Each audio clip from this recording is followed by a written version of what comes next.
جو چاہتے ہیں, جو نہیں چاہتے ان کا تو اللہ میاں نے بتا دیا کہ تمہارا تو بیڑا غرق ہونے والا ہے. مفتی طارق مسعود کے بیانات کے لیے مفتی صاحب کے چینل طارق مسعود موٹیویشنل کو سبسکرائب کریں. اس زمانے میں برائیوں کی لت پڑ جاتی ہے لوگوں, انٹرنیٹ پر فحش فلمیں دیکھنے کی عادت پڑ گئی ہے بعض لوگوں کو. یہ دو قسم کے لوگ ہوتے ہیں, ایک وہ جو دیکھ رہے ہیں مزے اڑا رہے ہیں, جو کیا کر رہے ہیں یار لائف کو انجوائے کرو, زنا بھی کر رہے ہیں مزے اڑا رہے ہیں, اور پتہ نہیں کیا کیا الٹے سیدھے کام ہو رہے ہیں مزے اڑا رہے ہیں. ایک وہ ہیں جو یہ کر تو رہے ہیں لیکن ساتھ ساتھ خدا سے ڈر بھی رہے ہیں. سمجھ میں آ رہی ہے بات کہ نہیں آ رہی, کہ یار میں یہ غلط کر رہا ہوں. مجھے معلوم ہے بہت لڑکے فحش فلمیں دیکھتے ہیں پھر آ کے روتے ہیں کہ یار مفتی صاحب ہم چاہتے ہیں عادت چھوٹ جائے مگر چھوٹ نہیں رہی ہے. ہمیں پتہ ہے یہ غلط کام ہے, زنا غلط کام ہے, ہم چاہتے ہیں عادت چھوٹ جائے, چھوٹ نہیں رہی ہے. تو یہ دوسرا طبقہ ہے جو برائی کو برائی سمجھ کے کر رہا ہے, اس پہ خوش. بولو یار سب میں بھی, میرا بھی تو گلا ہے نا, میں بھی تو گھنٹے سے چیخ رہا ہوں, اور ابھی میرا ایک اور بیان بھی آگے جا, تو جب میں چیخ رہا ہوں تو تھوڑا سا آپ بھی چیخ لو. گھر میں جا کے جیسے بات کرتے ہو نا بیوی سے, ایسے یہاں بیٹھ کے چیخا کرو بیٹھ کے. تو دو قسم کے گناہ ہیں, گناہ گار لوگ ہیں. ایک ہیں جو ان گناہوں میں مست ہیں, وہ مذاق اڑاتے ہیں, بھائی مولویوں نے پابندیاں, بھائی یہ مولوی کچھ تو اور بیہودہ الزامات لگا رہے ہوتے ہیں. دوسرا وہ گناہ گار ہے جو گناہ کر رہا ہے لیکن اس کو احساس ہے کہ یہ اچھا کام, بولو نہیں, اس کو احساس ہے کہ میں غلط کر رہا ہوں, اور اس احساس اتنا کہ وہ چاہتا ہے کہ میں چھوڑ دوں, وہ چاہتا ہے کہ میں چھوڑ دوں. تو اس کے لیے بھی اللہ کی طرف سے رحمت ہے کہ جو چاہتا ہے نا, چاہنے میں سیریس ہو, وہ ٹوپی ڈرامے والا چاہنا نہ ہو. ایک چاہنا یہ ہوتا ہے کہ میں پہلے اچھی طرح گناہ کر لوں, جب 55 سال کا ہو جاؤں گا تو چھوڑ دوں گا میں. جب دانت ہی نہیں بچیں گے تو بادام کھانے کی سے توبہ کی تجھے ضرورت کیا ہے بھائی. گناہ سے توبہ اس وقت ہے جب گناہ کا جذبہ ہو. 55-60 میں تو کیا کرے گا تو, کیا تیر مار لے گا. تو یہ جو گناہ کی ہماری قسم ہے نا کہ چاہتا ہے مگر پھر بھی ہو رہا ہے, اگر یہ چاہتا ہے تو دیکھو اس کو چھوڑنے کے کچھ نسخے ہیں, وہ نسخے اختیار کرنے پڑیں گے. اگر کر رہے ہو اس کا مطلب واقعی چاہتے ہو, اور یہ میں مانتا ہوں کہ بعض گناہوں کی لت پڑ جاتی ہے, وہ ایک دم سے نہیں چھوٹتے, توبہ کر کے بھی بعض دفعہ ہو جاتے ہیں وہ گناہ. لیکن جو اولو العزم لوگ ہیں نا وہ ایک دفعہ توبہ کرتے ہیں اور ایسا اپنی زندگی سے اس کو نکالتے ہیں کہ دوبارہ اس کی طرف کبھی نہیں لوٹا. ایسے مضبوط لوگ بھی ہیں لیکن ایسے بھی بیکار لوگ بھی ہیں. ادھر توبہ کی پھر ہو گیا, پھر توبہ کی پھر ہو گیا, پھر توبہ کی پھر گناہ ہو گیا, پھر توبہ کی. تو ایسے لوگ 2 بلکہ 3 کام پابندی سے کریں. 3 کام جو چاہتے ہیں, جو نہیں چاہتے ان کا تو اللہ میاں نے بتا دیا کہ تمہارا تو بیڑا غرق ہونے والا ہے. لیکن جو چاہتے ہیں نا انہوں نے 3 کام کرنے ہیں. یہ 3 کام کریں گے تو یہ اس کی علامت ہے کہ واقعی یہ چاہتے ہیں. ایک آدمی ڈاکٹر کے پاس جائے کہ میں سگریٹ چھوڑنا چاہتا ہوں لیکن لت پڑ گئی ہے, جب نہیں ملتی تو جسم ایسے ہوتا ہے, تو ڈاکٹر اس کو طریقے بتائے گا نا. ڈاکٹر کے پاس گیا بھی اس لیے کہ واقعی چاہتا ہے یہ. اب توبہ تو کر لی لیکن جب سگریٹ کی طلب ہوگی تو دل چاہے گا نا, تو جسم ٹوٹے گا. تو ایسے ہی بعض گناہ ایسے ہیں جن کی باڈی کو عادت پڑ جاتی ہے. ہینڈ پریکٹس ہو گیا, انٹرنیٹ پر فحش فلمیں دیکھنا, شراب, زنا, اس کی عادت کس کو پڑ جاتی ہے, باڈی کو. پھر باڈی چاہتی ہے کہ یہ ہو. تو اصل علاج تو یہ کہ چھوڑ دو. جب چھوڑو گے تھوڑے دنوں میں باڈی چاہنا, بولو, ختم. کیونکہ عادت بھی تو آپ نے کر کے ڈالی ہے نا, تو چھوڑ کے چھوٹ جائے گی یہ. لیکن اگر پھر بھی ہو رہا ہے گناہ تو 3 کام پابندی سے کرو اگر گناہوں کی لت پڑ گئی ہے. پہلا کام کیا کرنا ہے, جب بھی ہو جائے توبہ لازمی کرنی ہے. اس پہ اطمینان کر کے بیٹھ نہیں جانا کہ اب ہو گیا تو چلو یار اب تو ہو گیا, اب ایسا ہے کہ 25-30 مرتبہ اور کر لیں تو پھر دیکھیں گے کیا کرنا ہے ہم نے. سمجھ میں آ رہی ہے بات کہ نہیں آ رہی؟ ہو گیا تو فوراً کیا کرنا ہے, اے اللہ دل سے معافی مانگو, مجھے معاف کر دے, میں تجھ سے معاہدہ کرتا ہوں کہ آئندہ یہ جرم نہیں کروں گا. پہلا کام تو یہ فوراً کرے وہ. دوسرا کام کیا کرنا ہے, فوراً کوئی جرمانہ یا کوئی سزا دے اپنے آپ کو. اپنے آپ کو بغیر سزا کے چھوڑنا نہیں ہے کہ آپ نے کر لیا تو چلو ہو جاتا ہے, آخر انسان ہے. نہیں ہوتا بھائی, انسان ہے تو پھر ٹھگائی بھی انسانوں کی لگتی ہے. اپنے آپ کو کیا دینی ہے, ایسی سزا دینی ہے کہ دوبارہ گناہ ہوتے ہوئے انسان کو وہ سزا کا تصور آئے کہ بیٹا یہ گناہ فری کا نہیں ہے, اس کی تجھے بھاری قیمت دینی پڑے گی. وہ سزا ہر ایک کے لحاظ سے مختلف ہوتی ہے. جرمانہ بھی ہو سکتا ہے, روزہ بھی ہو سکتا ہے, نفلی نمازوں کی پابندی بھی, ہر وہ کام جس میں دل کو تکلیف ہو, وہ سزا نہ اتنی بھاری ہو کہ دی نہ جائے اپنے آپ کو, نہ اتنی ہلکی ہو کہ اس سے آپ کو تنبیہ ہی نہ ہو. بات آ رہی ہے سمجھ میں کہ نہیں آ رہی؟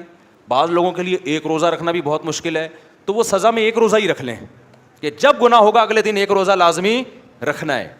اور بعض لوگوں کے لیے 10 روزے رکھنا بھی کوئی مشکل, بولو نا, تو 10 روزے سزا میں رکھیں. بعض لوگوں کے لیے گناہ کے بعد 1 لاکھ روپے صدقہ کرنا بھی کوئی مشکل نہیں ہے, کروڑوں کی آمدن ہے. بعض لوگوں کے لیے 100 روپے صدقہ کرنا بھی کیا ہے, مشکل ہے, تو وہ 100 روپے رکھ لیں. لیکن سزا کے بغیر اپنے آپ کو چھوڑنا نہیں ہے. یہ کتنے کام ہو گئے؟ 2. اس کو میں مزید تھوڑا سا ڈیٹیل سے بتاتا ہوں. تیسرا کام ہے دعا. دعائیں نہیں چھوڑو, خوب اللہ سے گڑ گڑا کے مانگو اور مانگتے رہو, اللہ اس غلیظ پلید گناہ سے میری جان چھڑا دے.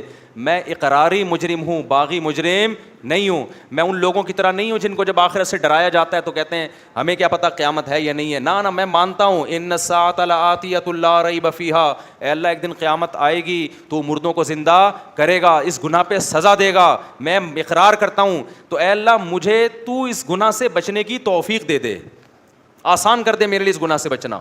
میں دعوے سے کہتا ہوں مانگتا رہے گا نا, انشاءاللہ یہ گناہ اس کی زندگی سے نکل جائے گا. بہت سے نوجوان آتے ہیں کہ ہم نے حج بھی کر لیا, ہم نے تبلیغ میں 4 مہینے بھی لگا لیے, پھر بھی گناہ نہیں چھوٹ رہا ہم سے. تو بھائی آپ کوشش میں لگے رہو گے, آہستہ آہستہ انشاءاللہ چھوٹ جائے. اگر کوشش نہیں کی نا, یہ 3 طریقے نہیں اختیار کیے, تو اس کا پتہ ہے نقصان کیا ہوگا؟ آج یہ گناہ کر رہے ہو نا, کل ایک قدم اس سے آگے ہوگا. یہ نہ سمجھو کہ آج یہ گناہ ہو رہا ہے تو یہاں یہ جو گورے ہومو سیکچولیٹی کو پھیلا رہے ہیں نا, کیوں؟ زنا کر چکے ہیں یہ, اب آگے کی طرف جا رہے ہیں یہ, اور کل ان میں محرم سے زنا بھی پروموٹ کریں گے یہ, بہنوں سے. اور اللہ بچائے, ایسے الفاظ لیتے ہوئے بھی ہمیں خدا کا سے ڈر لگتا ہے. یہ محرم رشتوں سے بھی زنا کو لیگل کریں گے کل, کیونکہ ان کے یہاں توبہ نہیں ہے. تو توبہ جب نہیں ہے تو ہر آنے والا دن برائی میں ایک اسٹیپ آگے ہوگا. تو یہ 3 کام جو گناہ کے عادی ہیں کریں گے کہ نہیں کریں گے؟ اس کا فائدہ کیا ہوگا؟ لوگ کہتے ہیں یار ہم تو توبہ بھی کرتے ہیں اور صدقہ بھی کر رہے ہیں, سزا بھی دے رہے ہیں, پھر بھی نہیں چھوٹ رہا. میں ان سے کہتا ہوں 2 کام تو ہو رہے ہیں نا. نمبر 1, اس سے زیادہ آگے کی طرف نہیں جا رہے. اگر یہ کام نہ کر رہے ہوتے تو پھر آگے جاتے. آگے تو اسٹاپ ہو گیا نا, اسی پہ بریک لگ گئی ہے. ایک فائدہ یہ ہوا. نمبر 2, دوسرا فائدہ یہ ہوا کہ اس گناہ کی وجہ سے جہاں برائیوں کے پلڑے میں برائی آئی ہے, تو وہ جو سزا کے طور پر صدقہ کر رہے ہو یا روزہ رکھ رہے ہو, تو ایک پلڑے میں نیکی بھی تو آ گئی نا.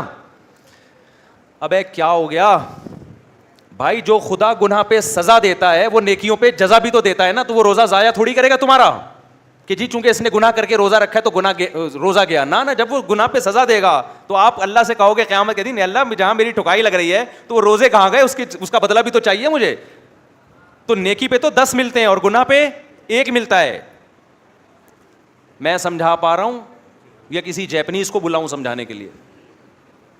تو اس کا پہلا فائدہ کیا ہوگا؟ آگے مزید آگے جانے سے جو فحش فلمیں دیکھ رہا ہے, اگر وہ فلمیں اللہ نہ کرے, کوئی دیکھنا اچھا کام نہیں ہے, عادت نہیں چھوٹ رہی, لیکن وہ جب دیکھے کچھ سزا دے تو زنا سے تو کم از کم بچے گا نا, وہ مزید آگے نہیں جائے گا کیونکہ وہ یہاں ہی بیریئر لگا رہا ہے. ایک فائدہ یہ. دوسرا فائدہ کیا؟ جہاں گناہ ترازو میں وہیں نیکی بھی آ گئی ترازو میں. تیسرا فائدہ کیا ہوگا؟ یہ تعداد بڑھے گی نہیں. جیسے جو برائی کرتے ہیں نا, وہ پھر کرتے کرتے کرتے بہت زیادہ شروع کر دیتے ہیں. جب سزا دو گے تو وہ برائی بھی ایک لمٹ میں ہو جائے گی, اس سے زیادہ تعداد میں کوالٹی وائز بھی نہیں بڑھے گی اور کوانٹٹی کے لحاظ سے بھی نہیں بڑھے گی. تو یہ فائدے بھی تو کوئی کم نہیں ہے نا. لیکن آپ نے صرف ان فائدوں کو فوکس نہیں کرنا, فوکس اس کو کرنا ہے کہ اس کو ہم نے اپنی زندگی سے ختم کرنا ہے, ایسی کی تیسی عزم کرنا ہے. بھائی آج نہیں کل چھوٹ جائے گا, کل نہیں پرسوں چھوٹ جائے گا. لیکن شیطان مایوس کراتا ہے. شیطان کہتا ہے تیرے بس کا کام نہیں ہے, تو نے صدقے بھی دے لیے, تو نے توبہ بھی کر لی, پھر بھی ہو جاتا ہے چھوڑ یار بس. نا نا نا نا نا نا نا بھائی, جس دن آپ نے کہہ دیا نا بس میں اب اس پہ راضی ہوں, تو اللہ کہے گا اس کا مطلب تو جہنم میں جانے پہ راضی ہے. اگر لڑتے لڑتے زندگی گزر گئی نا, بخشش کے پھر بھی چانس ہیں. اللہ کہے گا لگا ہوا تھا کوشش میں, تو چل جو تو نے کیا وہ تو نے کیا, کچھ میں بھی تو غریبی لگاؤں گا نا. سمجھ میں نہیں آ رہی بات؟ آپ بھی اللہ سے دعائیں مانگو, اے اللہ میں چھوڑنے کی کوشش کر رہا ہوں, چھڑوا دے. یہ نہیں کہنا کہ اللہ یہ برائی ایسے ہی بھی رہے تو بھی جنت میں بھیج دینا, یہ پھر غلط ہو جائے گا. کوشش میں لگا ہوا ہوں, تو مجھ سے یہ چھڑوا دے. تو لڑتے لڑتے بھی زندگی گزر گئی, کچھ غریبیاں اللہ بھی تو لگائے گا نا بھائی, کچھ اللہ بھی تو رحیم ہے نا, اللہ بھی تو کریم ہے. لیکن اگر کمپرومائز کر کے بیٹھ گئے نا بھائی, ہم سے نہیں چھوٹ رہا, اللہ کہتے جب تجھ سے نہیں چھوٹ رہا تو ہم سے بھی تجھے جنت میں بھیجا نہیں جا رہا. تو راضی ہے تو پھر ہم بھی راضی ہیں. انلزمکموہا, اللہ کہتے ہیں ہم تجھ پہ ہدایت تھوپ دیں وانتم لہا کارہون, اور تو چاہتا نہ ہو, تو یہ نہیں ہو سکتا. سمجھتے ہو کہ نہیں سمجھتے؟ تو اللہ اس گدے گھوڑوں والی زندگی سے ہماری بھنگیوں چماروں والی زندگی, یہ لفظ یاد رہے گا. جب بھی کوئی دوست آ کے بولا کرے نا, گرل فرینڈ بولا یار کام بھنگیوں چماروں والے کر رہا ہے, یار کام کون سے کر رہا ہے؟ بھنگیوں چماروں والے. اور جو کوئی شادی کیا کرے بولو پیغمبروں والا کام کیا ہے. دوسری شادی کی ہے, کیا کیا ہے؟ پیغمبروں. تیسری شادی پیغمبروں والا. چوتھی بھی کی ہے, بولو سلیمان علیہ السلام والا کام کر لیا تو نے تو. لیکن پھر آگے حقوق بھی ہیں, کیونکہ بہت سے لوگ شادیاں کر کے دائیں بائیں کر رہے ہیں سارے معاملہ, تو حقوق بھی ہیں آگے. تو حقوق تو ادا کرنے کی نیت ہی سے کرتا ہے نا آدمی جو نکاح کرے گا. پھر بھی بہت سے لوگ ہیں حقوق ادا نہیں کرتے, تو بھائی میں اس کا ذمہ دار نہیں ہوں, وہ میرے سے پوچھ کے ظلم نہیں کر رہے, وہ خود ہی کر رہے ہیں. تو اللہ ان سے قیامت کے دن پوچھ لے گا. نبی نے فرمایا جس کی 2 بیویاں تھیں, عدل نہیں کیا, آدھا دھڑ اس کا فالج زدہ ہوگا قیامت کے دن.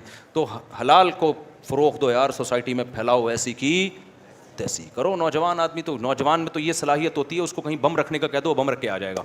یہ جتنے بم دھماکے ہوئے ہیں یہ سارے نوجوانوں نے تو کیے نا. لیکن جب اس کو دوسری شادی کا بولو کہ یار کیسے یار سوسائٹی میں اس سے کہتا ہوں یار اگر کوئی تجھے برین واش کر کے بم رکھوا دیتا نا, تو برین واش ہو جاتا, حوروں کی لالچ میں بم رکھ کے آ جاتا. تو وہ ایک آدمی کو کسی نے حوروں کی لالچ دی کہ تو فلاں جگہ بم رکھ دے, مرے گا تو حوریں ملیں گی, ہوتا تھا نا, وہ برین واش کر دیتے ہیں غلط لوگ.